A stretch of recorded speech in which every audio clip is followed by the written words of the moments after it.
I decided to kick my daughter-in-law out of my house after she disrespected me for the last time. But when the fight ended, she was the one who started packing my clothes, throwing my dresses into trash bags as if I were the intruder. I laughed in her face and told her, "This house is mine, you idiot. Take your husband and get out." I saw the blood rush to her face, saw her clench her fists. Then my son Michael, my own son, lifted a chair over his head to intimidate me. His eyes were full of rage, the veins standing out on his neck. He thought I would be scared that I'd burst into tears and run away. But he was wrong. He very quickly regretted raising that chair against me because what came next changed everything forever. Before we continue, please subscribe to Granny's Voice channel and write in the comments what time it is where you are watching from now. We might give you a shout out in our next video. Today's shout out goes to Carrie Griffin from Washington, D.C. Thank you for being part of this great family. Now, let me tell everything. My name is Dorothy Bennett, a 67-year-old woman who learned from a young age that in this life, nobody hands you anything. I was 23 when I was widowed. Michael was barely walking, stumbling on his little legs around the rented apartment where we lived, a tiny place that smelled like dampness and reheated food. My husband died in a workplace accident. Something quick and violent that left me alone from one day to the next. No life insurance, no savings, no family who could help me. It was just Michael and me against the entire world. I got a job at a textile factory at first. 12-hour shifts that left my hands swollen and my back ruined. The pay barely covered the rent and basic food, but I had something many people don't. I knew how to sew. My mother had taught me since I was a girl. And although the factory work was mechanical and exhausting, I knew I could do much more. I could create, fix, transform fabrics into something beautiful that people would be willing to pay for. I started taking orders at night while Michael slept in his little bed. I sewed party dresses, mended pants, and embroidered tablecloths for celebrations. The sewing machine hummed until dawn in that small apartment, and my eyes burned under the yellowish light of the only lamp we had. Every stitch was one more penny closer to something better. Every finished dress was a promise I made to myself. Someday we would have our own house, a place where no one could kick us out. Years passed like that. Michael grew up and I aged faster than normal. The wrinkles marked my face before their time. I left the factory when the sewing orders became enough to support us. My clients recommended me to other women.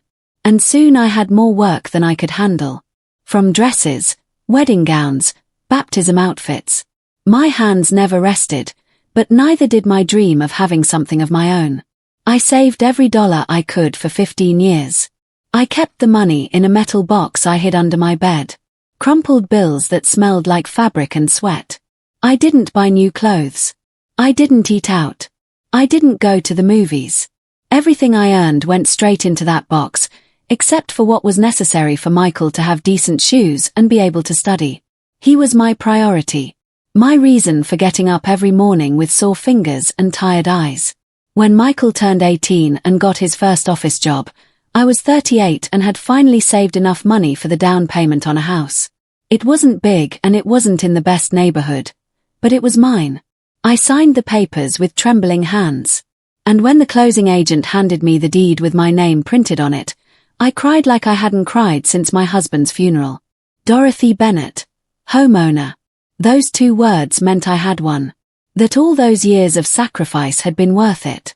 The house had 2 bedrooms, a small kitchen, a bathroom that needed repairs, and a living room with windows that let the sunlight in during the mornings. The walls were painted a faded cream color, and the tile floor had cracks. But to me, it was a palace.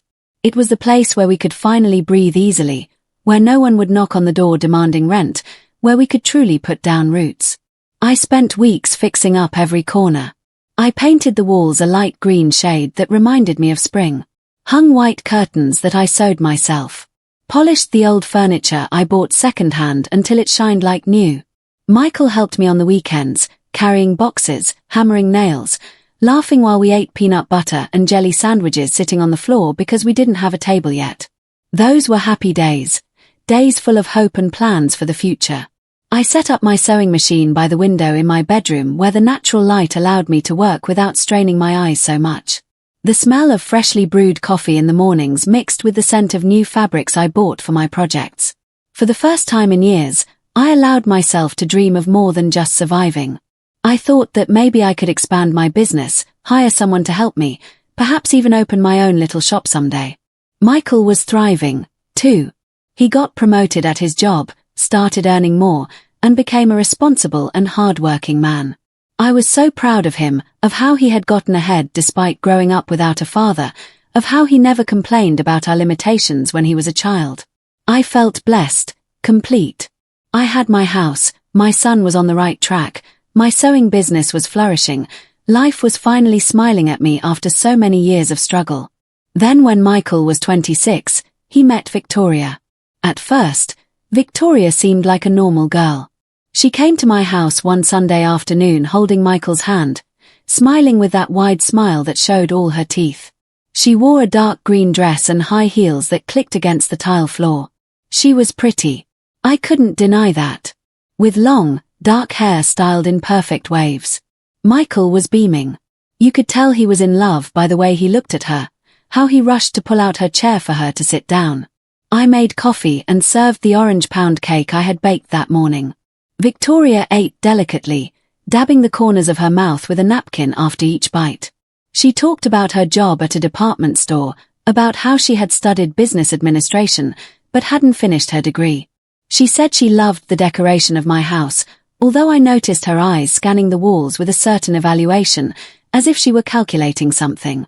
But I wanted to believe she was a good person, that she would make my son happy. After all, Michael deserved love and a family of his own. They started dating seriously. Michael brought her to dinner 2 or 3 times a week. I cooked his favorite meals, set the table nicely, tried to make Victoria feel welcome. She always thanked me, always smiled. But there was something in that smile that didn't quite reach her eyes.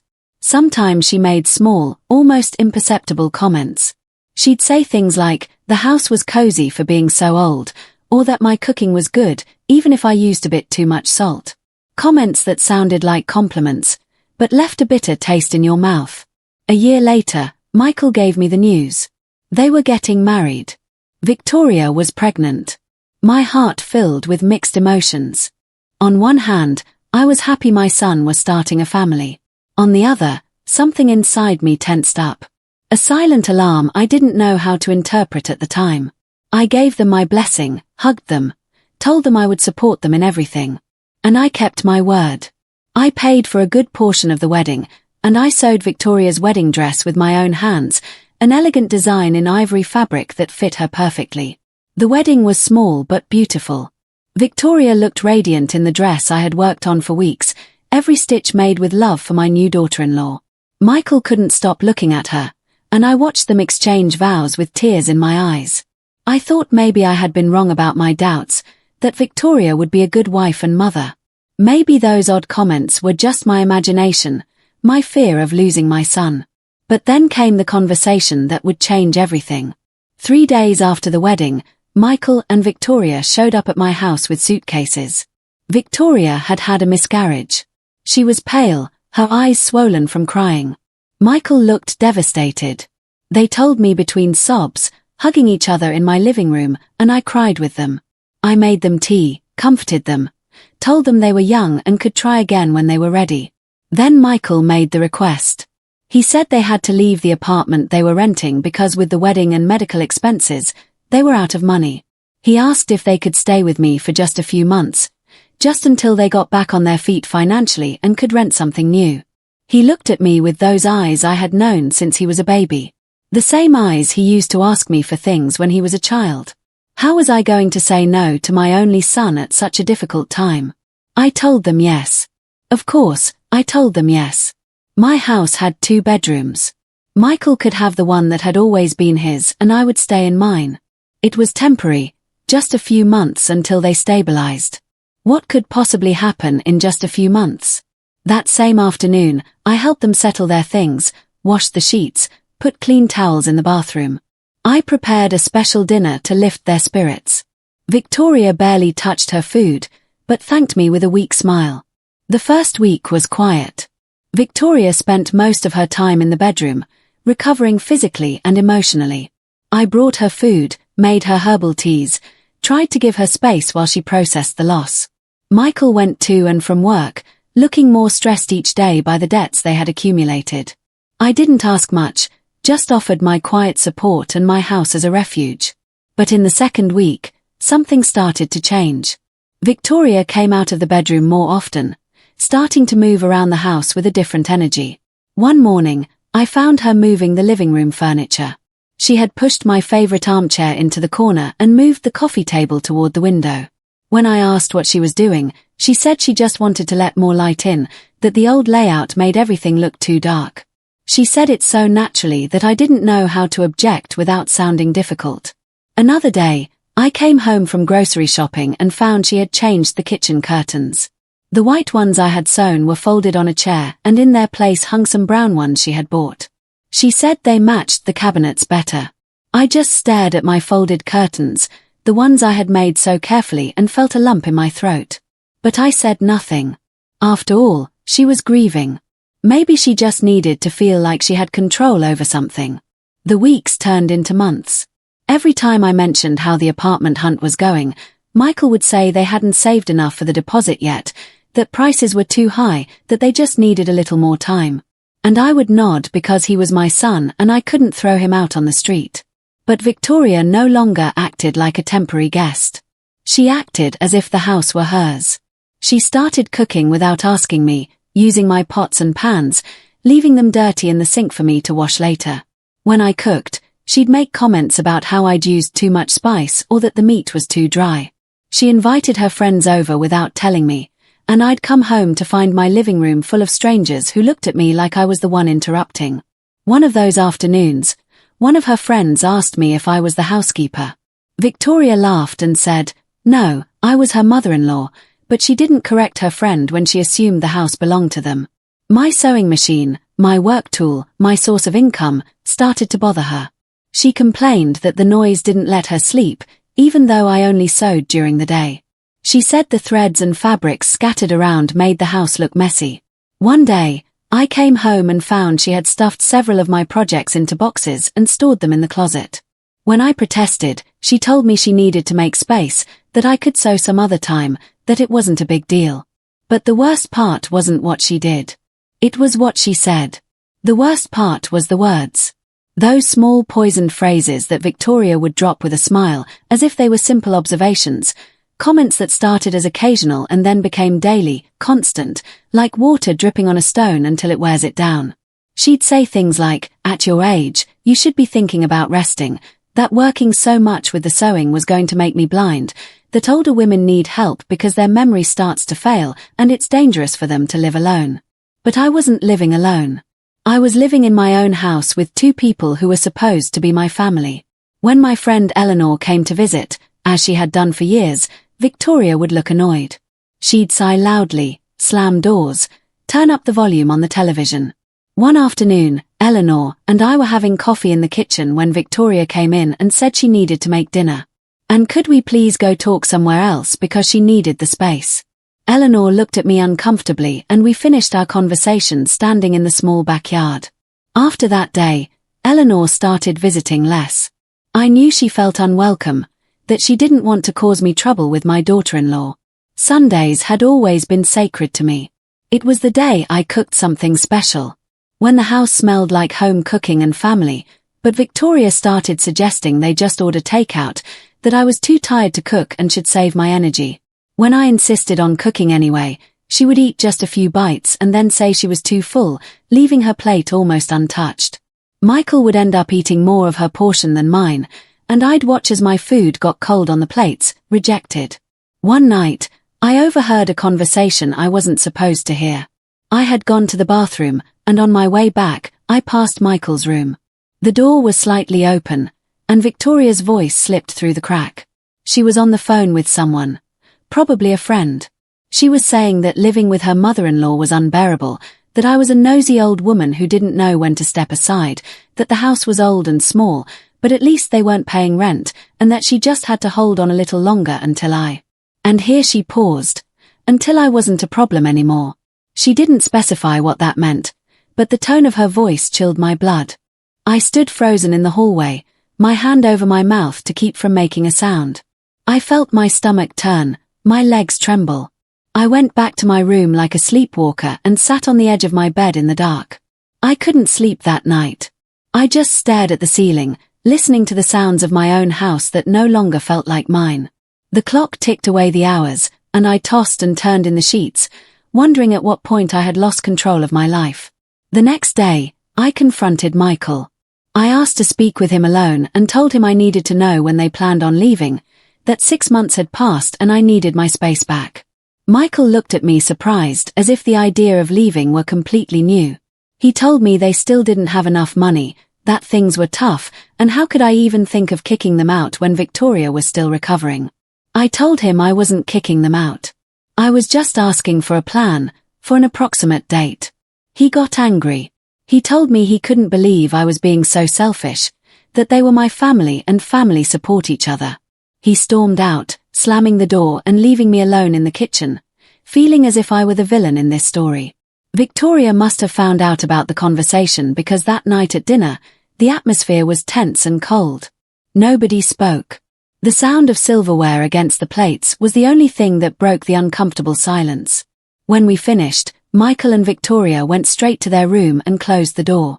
I washed the dishes alone, as I had started to do all the time, and wondered how I had come to feel like a stranger in the place I had bought with the sweat of my brow. The months kept passing. 8, 9, 10 months living together. Victoria was becoming less subtle with her hostility. She stopped greeting me in the mornings. When I entered a room, she would leave. If I was watching television in the living room, she would come in and change the channel without asking. She started receiving packages, large boxes that a delivery driver would leave at the door. She bought a new lamp for the living room, a large mirror for the hallway, new cushions for the sofa. Things that were slowly changing the look of my house, erasing my footprint and putting down hers. One day, I worked up the courage and told her to please stop buying things for the house without consulting me first, that it was my home and I had the right to decide how it looked. Victoria looked at me as if I had said the most ridiculous thing in the world. She let out a dry laugh and told me she was just trying to modernize the place a bit, that everything looked so antiquated and depressing, that if she was going to live here, she at least wanted it to look presentable. The way she said live here, as if it were permanent, as if there were no going back, made my skin crawl. I spoke with Michael again. I begged him to understand my position, that I loved them, but I needed my life back, that 11 months was no longer temporary. He told me I was being dramatic, that Victoria was just trying to help the house look better. I reminded him that it was my house, that I had bought it, that I had the deed in my name. He fell silent for a moment, looking at me with an expression I couldn't decipher. Then he said something that broke my heart. He said that technically, yes, it was my house, but morally I had an obligation to share it with my family. That he was my only son, and when had I started to value a pile of bricks more than my own blood? I was speechless, breathless. Michael left my room, and I just sat there trying to process what I had just heard. My son, the boy I had raised alone, to whom I had given everything, was using my sacrifices against me. He was twisting my maternal love to make me feel guilty for wanting my own space. That night, I pulled out the metal box I kept under my bed. There it was, the deed to the house, the document that proved this place was mine. I held it in my trembling hands and read my name over and over. Dorothy Bennett, homeowner. I remembered all the years I spent sewing until my fingers bled. All the double shifts, all the sleepless nights. This house was my entire life's work. And no one had the right to make me feel bad for defending it. But I was also a mother, and the years of sacrifice had taught me to put Michael's needs before my own. Maybe I just needed to be more patient. Maybe things would get better. I put the deed back in the box, hid it under the bed, and tried to convince myself that everything would be okay. I had no idea how wrong I was because the worst was yet to come. A full year passed. 12 months since Michael and Victoria arrived with their suitcases, saying it would only be temporary. The house didn't feel like mine at all anymore. Every corner had Victoria's mark on it. From the new pictures on the walls to the grey towel set she had put in the bathroom. My things were slowly disappearing, put away in boxes, relegated to corners, as if I were the one just passing through and not them. My sewing business was suffering. Clients stopped calling as often because Victoria had made it clear she didn't like having strangers in the house. When someone came by to pick up a dress or get measured, she would look annoyed, sigh loudly, and make comments about how the house looks like a shop. Several clients told me they'd rather find another seamstress because they felt uncomfortable with the atmosphere. I was losing the business I had spent years building, the reputation I had earned through hard work. My income started to drop. I, who had always been self-sufficient, who had never asked anyone for a penny, was starting to see my savings dwindle because even though Michael and Victoria lived in my house, they contributed very little. At first, they said they would pay half the utilities, but they always had excuses. They had unexpected expenses this month. Next paycheck for sure. Don't worry, they'd get caught up soon. But the day to get caught up never came. I ended up paying for the water, the electricity, the gas, the food. They ate from my refrigerator, used my electricity for their gadgets, showered with my hot water. And when I hinted at anything about the expenses, Victoria would look at me as if I were the cheapest person in the world. She'd say, "How can you charge your own family? What kind of mother-in-law are you?" Michael would just look away, uncomfortable, but never defended me. One afternoon, I was sewing a yellow dress for a prom, one of the few orders I had left. It was delicate work with bead work that had to be sewn by hand. I had been concentrating for hours when Victoria entered my room without knocking. She said she needed me to do her a favor, that she had an important job interview and needed me to fix a pair of pants. I told her, of course, just leave them and I'd have them ready in 2 days. She got upset. She said she needed them for tomorrow. How could I not have time to help my own daughter-in-law? I explained that I had to finish the prom dress first, that it was a paid commitment. Victoria huffed and said, "I always put strangers before family." She grabbed the yellow dress from my hands, looked at it with contempt, and threw it onto the bed. I froze, watching as the delicate fabric wrinkled as some of the pearls I had so carefully sewn came loose. I asked her to get out of my room. She smiled, that cold smile I knew so well, and walked out slowly, savoring my frustration.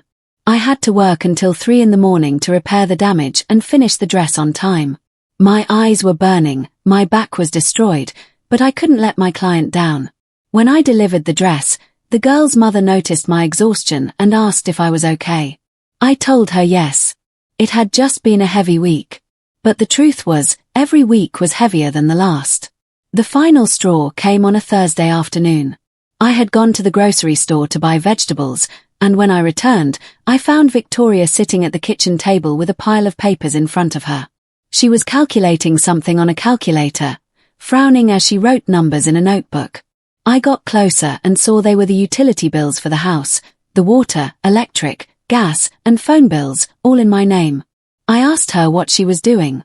She looked up and told me completely naturally that she was reviewing the household expenses, that she had noticed I was paying for everything and that wasn't fair. For a moment, I thought she was finally going to offer to contribute as she should, but no. What she said next left me breathless. Victoria said she had been thinking that I should be contributing more to the household expenses, that they were 2 people and I was only 1, but we all ate the same amount, that I used more hot water because I showered earlier, that my sewing machine used a lot of electricity, that the fair thing would be to split the costs 3 ways. But considering I used more resources, I should pay 40% while they would each pay 30%. I just stared at her, unable to believe what I was hearing. I was in my own house, the house I had bought, and my daughter-in-law was telling me how much I had to pay for utilities. I told her no, that this was ridiculous, that it was my house, and if anyone should be paying more, it was them who had been living here for free for a year. Victoria slammed the notebook shut and looked at me with narrowed eyes. She said I was selfish, that I didn't understand the concept of family, that she and Michael had done me a favor by coming to live with me so I wouldn't be alone in this big house, that at my age, it's dangerous to live alone, that I could fall, get sick, or die, and nobody would even notice for days. The way she said it, cold and calculated, made me understand something terrible. Victoria wasn't here out of necessity. She was here because she wanted my house. She had seen an older woman alone with property, with no other family than a manipulable son, and had decided I was easy prey.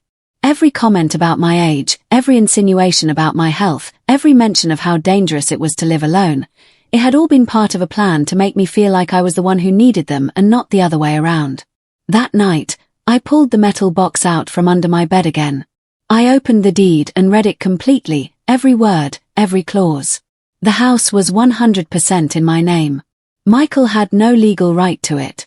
I could ask them to leave whenever I wanted, but he was my son, my only son, the boy I had raised alone, to whom I had given everything. How could I throw him out on the street? I decided to try one last conversation. I asked Michael to talk without Victoria present. I invited him to breakfast at a diner near his work. When we sat across from each other, I looked at my son and searched his eyes for the boy he had been. I told him with all the love I could gather that I needed them to leave, that I loved them, but I couldn't go on like this, that I needed my house, my space, my life back. Michael didn't let me finish. He stood up from the table, threw his napkin onto his untouched plate, and told me he couldn't believe I was being so cruel. That Victoria was right about me, that I was a bitter old woman who preferred to be alone than surrounded by family. That I was going to regret this when I was old and sick and had no one to take care of me. He walked out of the diner, leaving me sitting there with tears rolling down my cheeks while the other customers looked at me with pity. I returned home with a shattered heart. I had lost my son. Victoria had completely poisoned him against me.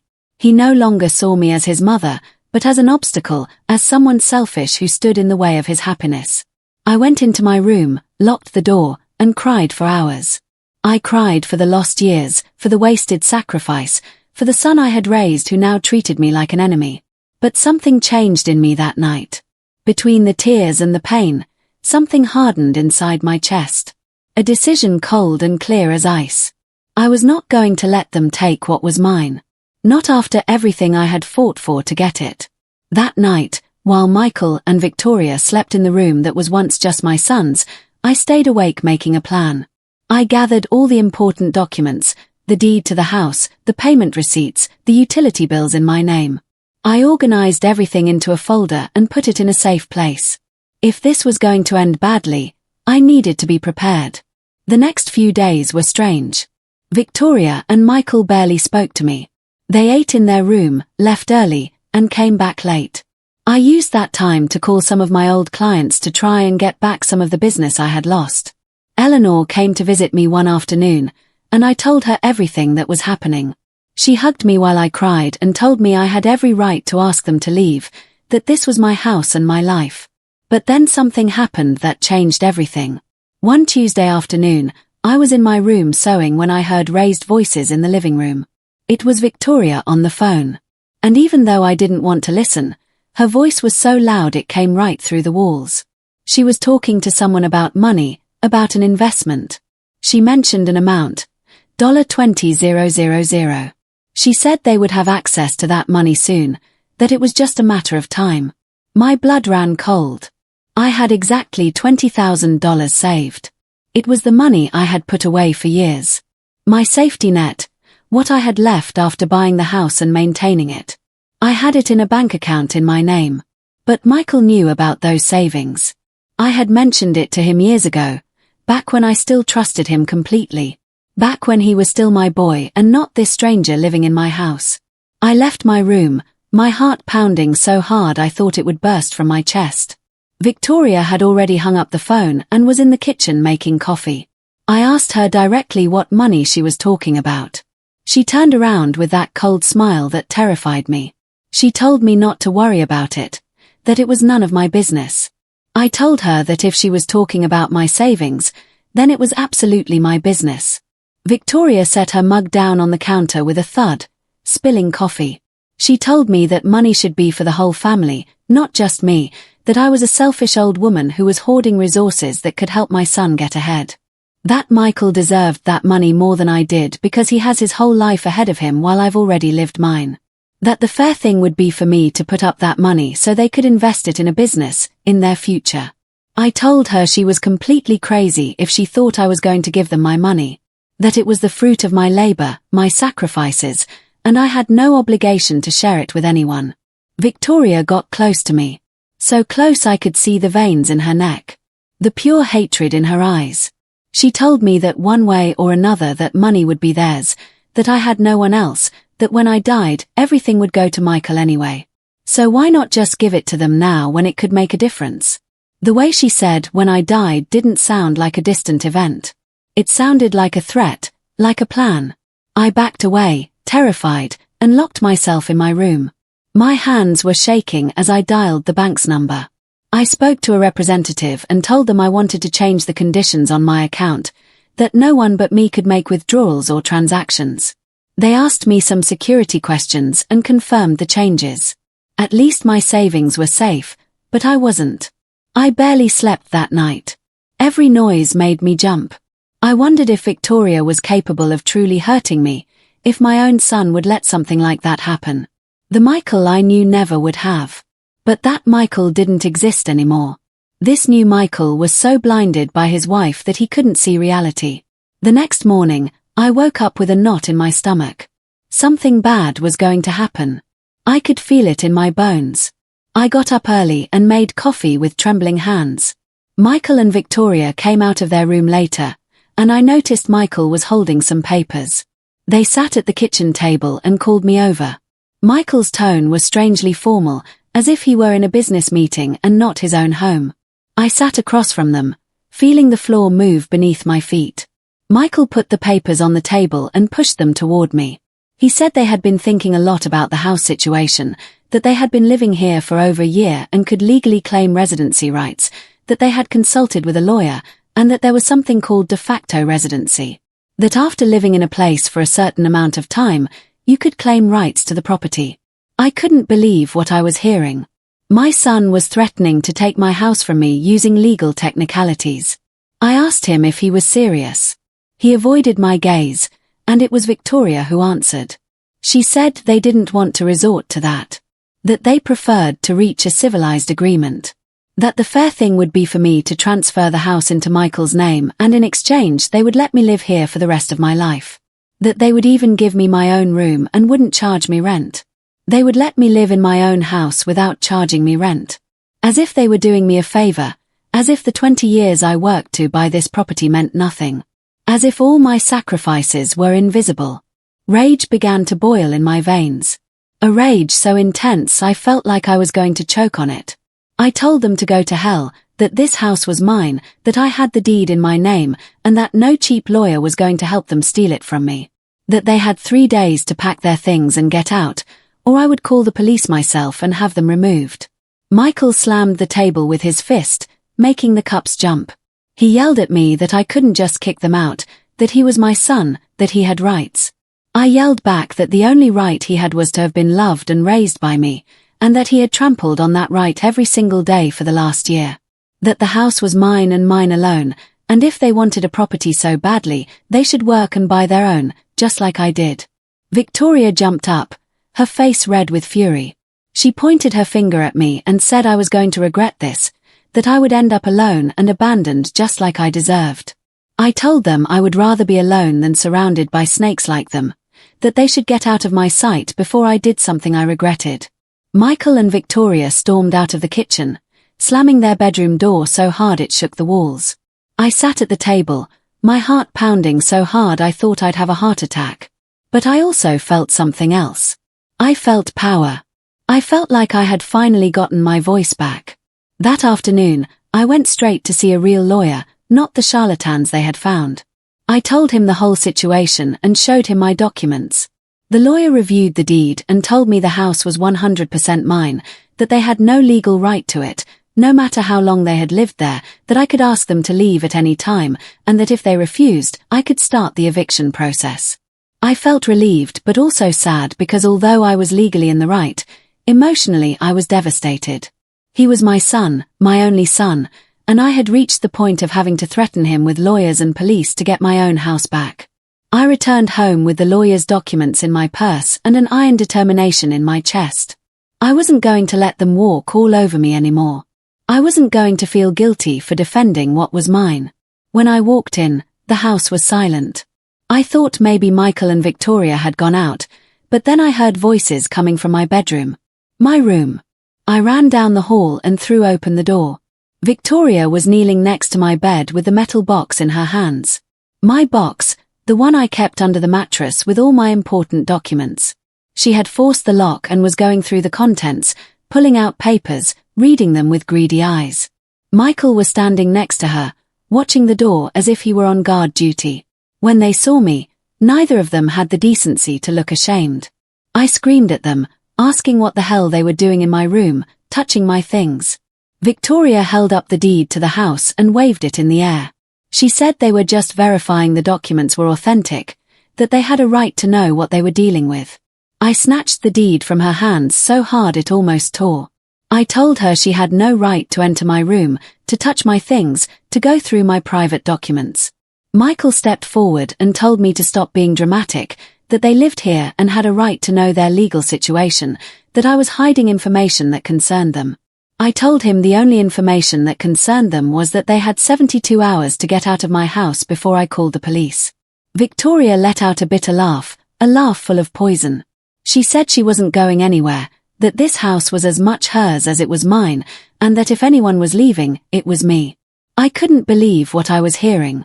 This woman, who had come into my house as a temporary guest, who had lived off my generosity for over a year, was now telling me that I had to leave. I told her she was completely insane, that the house had my name on the deed, that I had paid every cent, that I had worked like an animal for 20 years to buy it. Victoria shrugged as if none of that mattered. She said possession is 9/10 of the law, that they were living here, their things were here, that they had made improvements to the property with the curtains and furniture they had bought, that any judge would see they had just as much right as I did. I told her she was wrong, that I had consulted with a real lawyer, and she didn't have the slightest chance of keeping my house. Then Victoria did something I will never forget. She got close to me until our faces were inches apart. I could smell her sweet perfume, see the hatred shining in her pupils. She told me in a low voice, almost a whisper, that I was an old fool if I thought I could beat them, that they were young and strong, and I was just an old, lonely woman. That accidents happen all the time to people my age. Falls down the stairs, slipping in the shower, sudden heart problems. That it would be a real shame if something like that happened to me. Fear shot through me like electricity. This wasn't my imagination. Victoria was directly threatening me. She was implying they could hurt me, maybe even kill me, to get my house. I looked at Michael, searching for any sign that he would defend me, that he would tell his wife she was crazy. But Michael just stared at the floor, his fists clenched, saying nothing. My son was allowing his wife to threaten my life. I backed out of the door, clutching the metal box to my chest. I told them with a trembling voice that they were going to regret this, that I was going to call the police right now. Victoria laughed and told me, "Go ahead, call them. Tell the police your daughter-in-law said mean words to you. See if they come for something like that. You just sound like a paranoid, senile old woman." I ran out of my room, slammed the door, and threw the bolt. I sat on the floor with my back against the door, trying to calm my breathing. I pulled out my phone with shaking hands. I dialed Eleanor's number, and when she answered, the words poured out of me between sobs. I told her everything, the threats, the forced open box, the fear I felt in my own home. Eleanor told me to pack a bag and come stay with her tonight, that it wasn't safe for me to stay there. But something inside me rebelled against that idea. If I left, even for just one night, I would be leaving my house in their hands. I would be giving them exactly what they wanted. They would win and I would lose. No, I was not going to run from what was mine. I was going to stay and fight. I told Eleanor I was fine, that I wasn't going to let them kick me out. She insisted, but finally accepted, making me promise to call her if anything happened. I didn't sleep at all that night. I sat on my bed with the light on, listening to every noise in the house. I heard Michael and Victoria's footsteps in the hall, their muffled voices arguing about something I couldn't understand. Every time I heard them get close to my door, my heart raced. I had the phone in my hand, ready to dial 911 if they tried anything. But nothing happened that night. The next morning, I left my room exhausted and a nervous wreck. Michael had already left for work. Victoria was in the kitchen making breakfast as if nothing had happened. She glanced at me when I came in, but said nothing. I didn't speak either. The silence between us was dense, heavy with hostility. I made myself coffee, my hands still shaking. Every move Victoria made put me on high alert. When she went near the knife drawer, I stepped back. When she walked behind me, I turned to keep her in my line of sight. Living like this was unbearable. I couldn't keep feeling scared in my own home, constantly looking over my shoulder, wondering if every meal might be poisoned or if every night might be my last. I made a decision. I was going to end this today. I called the lawyer and asked him to prepare the eviction papers immediately. He said he could have them ready in 2 hours. I told him that was perfect, that I would wait. Then I called the local police precinct and asked if they could send an officer to supervise and keep the peace when I served the documents. They said yes. They would send a patrol car around 3 in the afternoon. The hours passed slowly.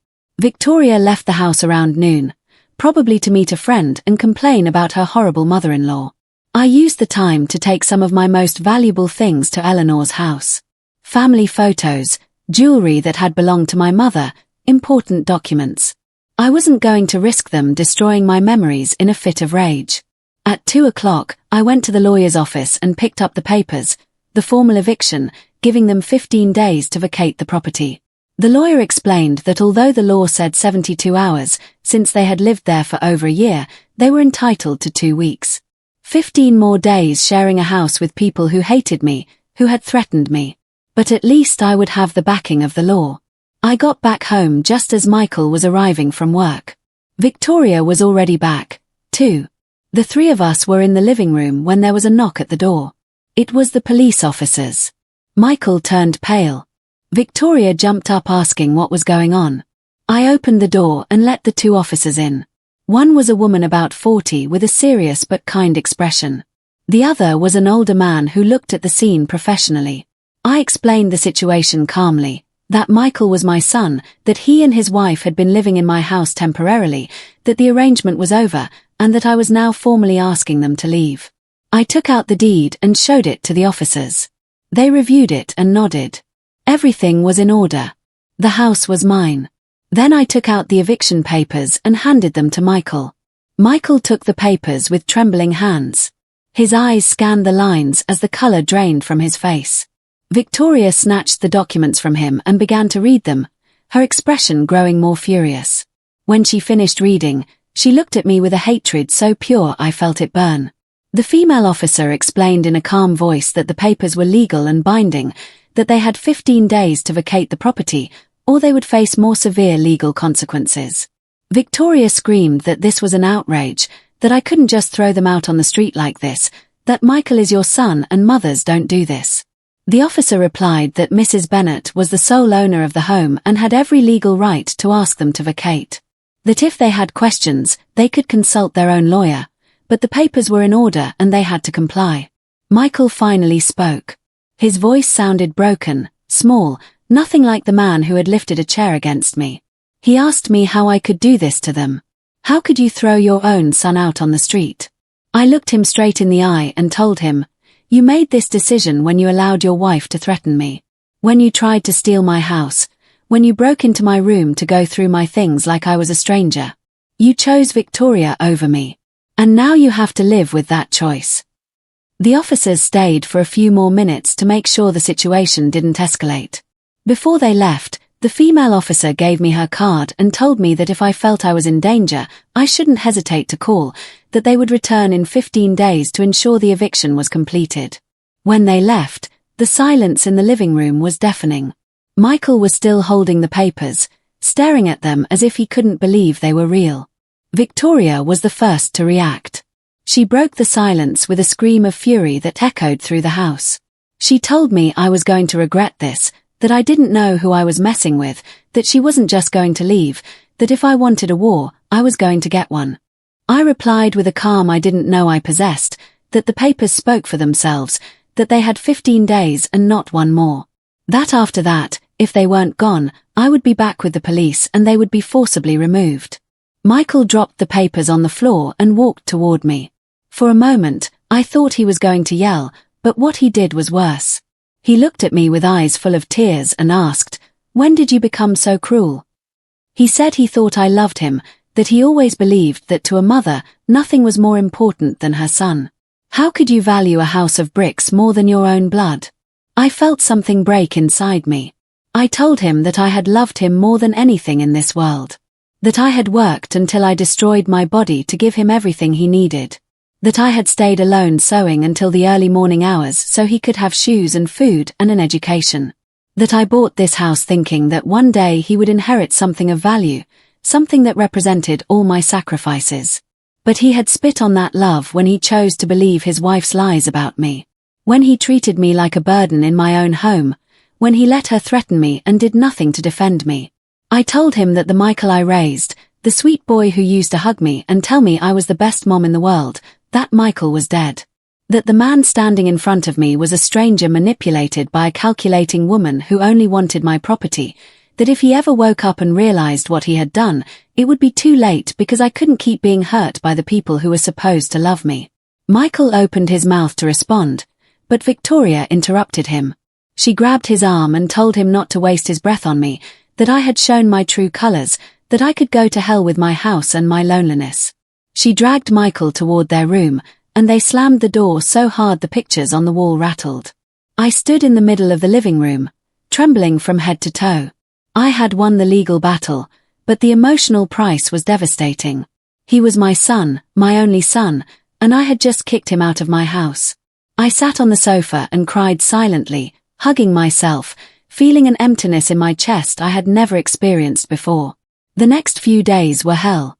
Michael and Victoria didn't speak to me. When I entered a room, they left. They ate locked in their bedroom, leaving dirty dishes in the sink for me to wash.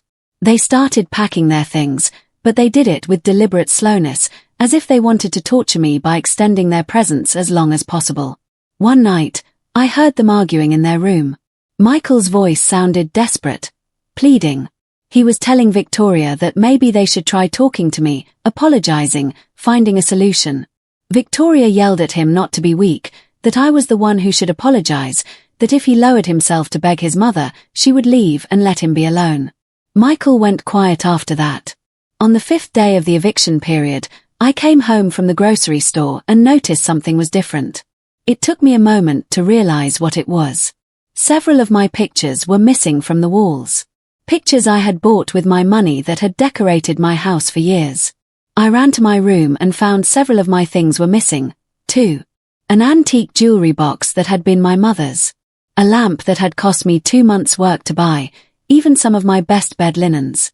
I stormed out of my room and pounded on Michael and Victoria's door. Victoria opened it with an innocent expression. I asked her where my things were. She shrugged and said she didn't know what I was talking about. That if things were missing, maybe I had lost them, that at my age, it's normal to start forgetting where you leave things. I told her I knew perfectly well she had taken them and to return them immediately or I would call the police. Victoria smiled that cold smile that made my skin crawl. She told me, "Go ahead, call the police. Tell them your daughter-in-law took a few things from the house she lives in. See if they believe an old woman with memory problems or a young, sane woman. Besides, who's going to prove those things were yours and not ours? You don't have receipts. They're antiques from years ago." She was right, and we both knew it. I couldn't prove those objects were mine. I didn't have dated photos showing they were in my house before they arrived. It was my word against hers. I closed my eyes and took a deep breath. I told her she could keep those things if she needed them that badly, that they were just objects after all. But on day 15, I would be here with the police, and she had better be out with all her belongings or she would face criminal charges. Victoria narrowed her eyes, and for a moment, I thought she was going to hit me. But Michael appeared behind her and put a hand on her shoulder. He said something quietly to her that I couldn't hear. Victoria gave me one last look of hatred and closed the door in my face.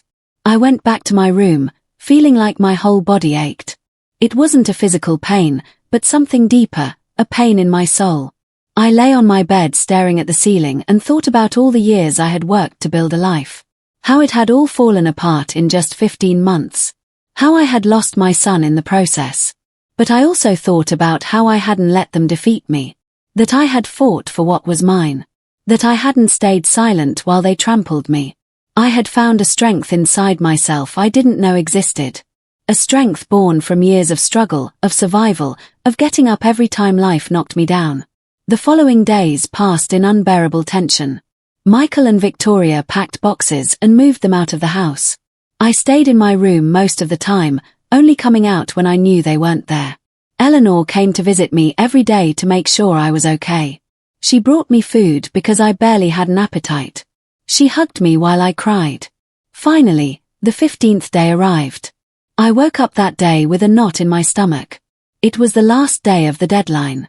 At 3 in the afternoon, the police officers would arrive to supervise that Michael and Victoria had completely vacated. I got dressed with care, choosing a simple but dignified outfit. I wanted to look strong, not like the victim they had made me feel for so long. I pulled my hair back, put on a little lipstick, and looked in the mirror. I saw a woman who had survived worse things than this. I left my room and found the house in a chaotic state. There were boxes everywhere, trash bags full of clothes, furniture moved out of place. Michael was carrying things to a moving van they had rented, which was parked in front of the house. Victoria was in the living room packing the last few items with abrupt, angry movements. When she saw me, she shot me a venomous look, but said nothing. I made myself coffee in the kitchen, trying to ignore the chaos around me. My hands trembled slightly as I held the mug. Just a few more hours until this was all over. A few more hours to get my house, my peace, my life back, but also a few more hours to confirm that I had lost my son forever. The price of my freedom was my relationship with Michael. And although I knew I had done the right thing, the pain was unbearable.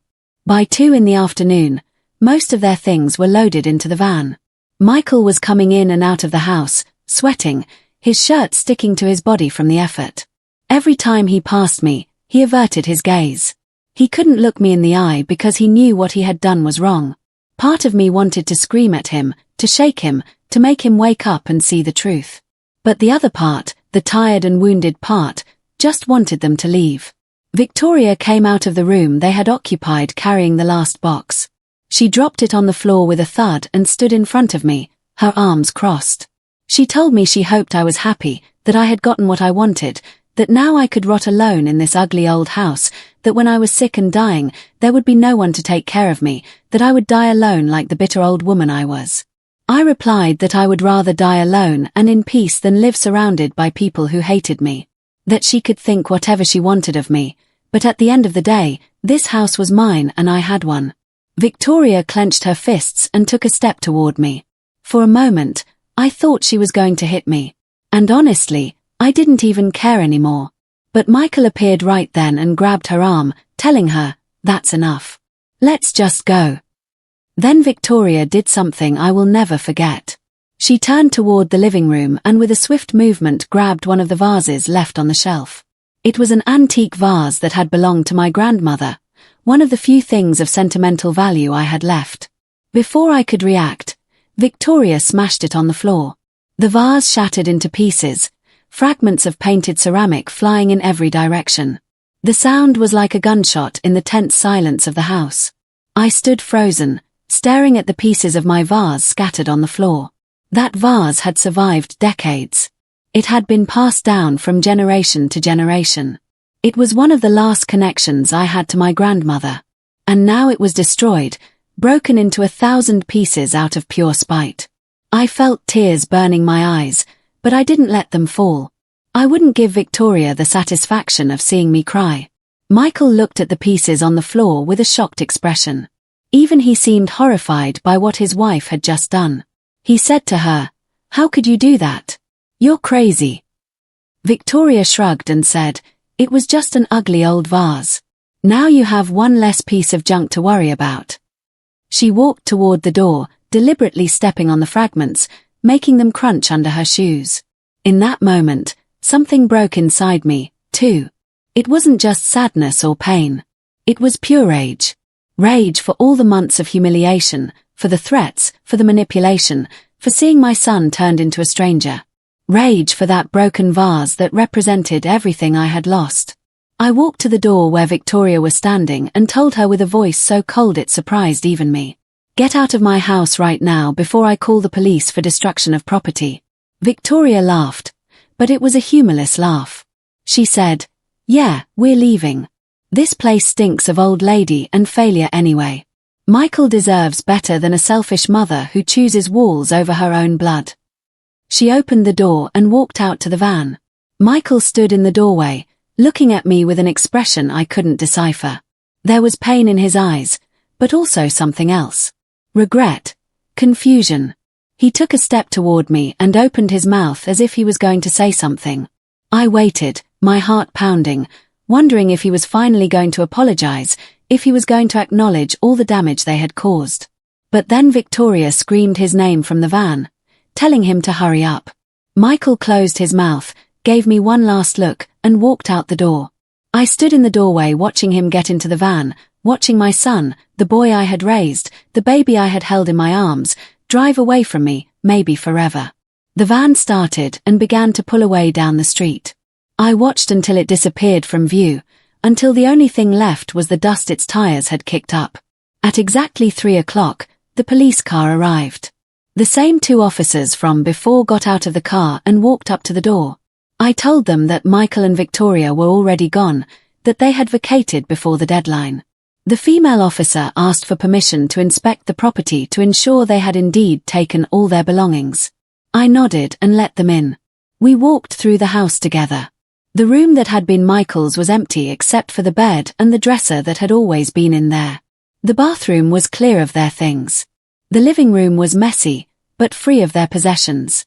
The officers took notes and told me everything was in order, that the eviction had been successfully completed. They gave me a signed document certifying that the property had been vacated. When the officers left, I closed the door and threw the bolt.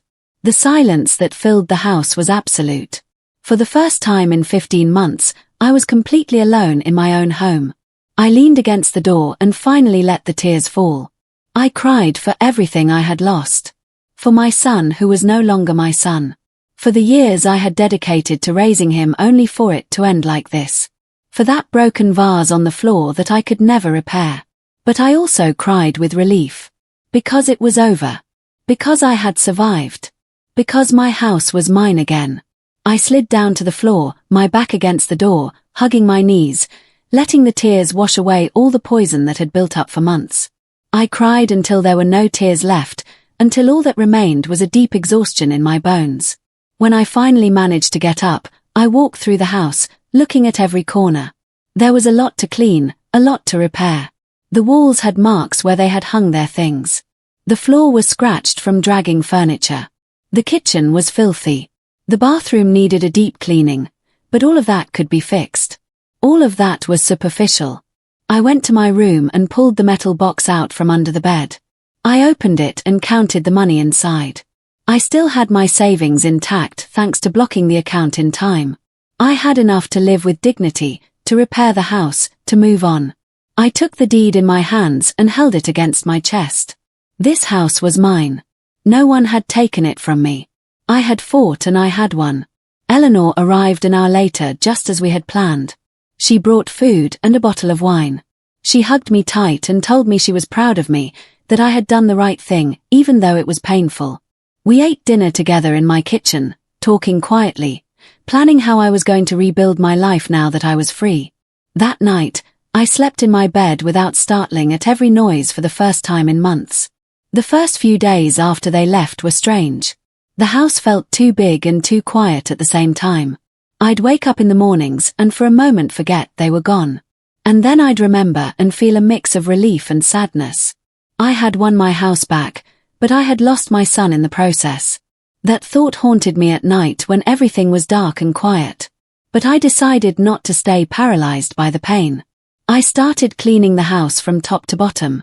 I scrubbed every surface, washed every corner, removed every trace of Victoria's presence.